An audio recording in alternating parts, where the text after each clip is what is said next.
The bro split has received some heavy criticism from me in the last episode as it deserves. Indeed, it is the worst split for most natural trainees because of its too many inherent weaknesses. However, despite my undisguised distaste for it, I also have to acknowledge the fact that many IFBB professional bodybuilders are devout followers of this split. Just search on 2023 Mr. Olympia Derek Lunsford's YouTube channel. Chest day, back day, leg day. He's clearly a bro split follower. So what gives? Why some of the most advanced hypertrophy trainees on this planet will choose the most terrible split? Are they really out of their mind, or is it just me being unreasonable too harsh on the bro split? Short answer, those professionals are really different from us normal bros in so many ways. And if you want to know how different they are from us, take a seat, and here comes part 2 of the bro split analysis. Welcome to Fast Track Gains. I'm here to help you accelerate your gains. This is the second episode of my 6th series, Training Splits. In this episode, I will try to provide all the reasons why so many IFBB professional bodybuilders are the bro split followers. And to save the most juicy part, pardon the pun, we will talk about the impact of PED usage at the end of this video. For now, let us just list some of the most obvious reasons that make IFBB professional bodybuilders vastly different from us normal gym bros and why they can use the bro split. Number 1, they're dedicated professionals. This is probably the most obvious thing. IFBB pros make their own living out of bodybuilding. They have no problem committing to 5 days per week training schedule because training is literally part of their job. And the bro split may even play into their advantage by enforcing them to schedule their weekly plans around weight training and follow the split faithfully. Number 2, they do follow the split faithfully. There's no replace my leg day with another chest day, this kind of bullshit among IFBB pros. If anything, all these IFBB pros spend more effort on hard body part days like back day and leg day. To quote from 2023 Mr. Olympia Derek Lunsford, if you do not like leg day, you are not a true bodybuilder. Another example would be 4 times Mr. Olympia Jay Cutler. In one of his videos, he mentioned that back day is always his high output day, and arm day is always the most boring day because it is just high volume but not high intensity. This kind of attitude is in direct comparison to normal gym bros being overzealous on arm day and entirely different to leg day. And when you don't cheat on the split, the results will not cheat on you either. Number 3, they're advanced hypertrophy trainees. As I've mentioned in my previous video, free weights versus cables versus machines, advanced hypertrophy. The selection for beginner phase and advanced phase are almost the polar opposites, which is part of the reason why you should not simply copy your favorite fitness influencers training program, because they could be very advanced on their journey and have earned the right to train mostly machines and cables, whereas more than likely you are merely just a beginner and it will be much better for you to start your grind from boring free weight basics. When you are advanced, you already built the foundation of your physique. You already have sound understanding of biomechanics and muscle coordination. You're already in tune with your recovery capacity. All the weaknesses of the bro split can be neutralized by your accumulated experience. However, for most of us normal gym bros, you are nowhere near and advanced, and therefore you are not exempt from all the weaknesses of the bro split like the pros. Number 4, they did not use the bro split in their early years. This is part of point number 3, but most people are not actively aware of this part. So it is worth mentioning this part just by itself.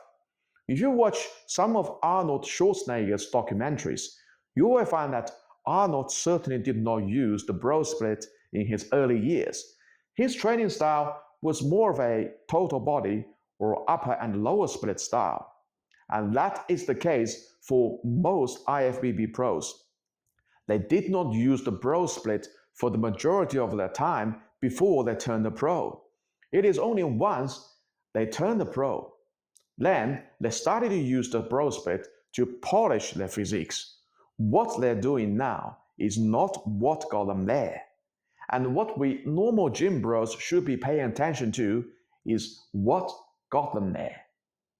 Alright, the above 4 points are all the reasons independent of PED usage that explain why the bro split can work quite well for the majority of IFBB professional bodybuilders. However, it is also worth mentioning that not every pro bodybuilder is using the bro splits. For example, Nick Walker's training. His program is definitely closer to a push-pull leg split, and that ought to tell you that even at the highest bodybuilding level, the bro split is still not the split to get you most jacked.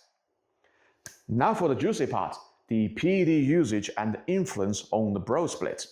It is no secret nowadays that every IFBB professional bodybuilder is enhanced, and drugs do change a lot of physiological parameters of the human body, which will negate all the other weaknesses of the bro split.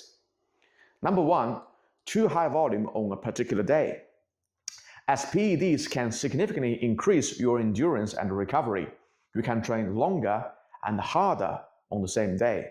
Because of that, what 15 sets of chest on the same day means to normal gym bros may be entirely reasonable volume to IFBB pros.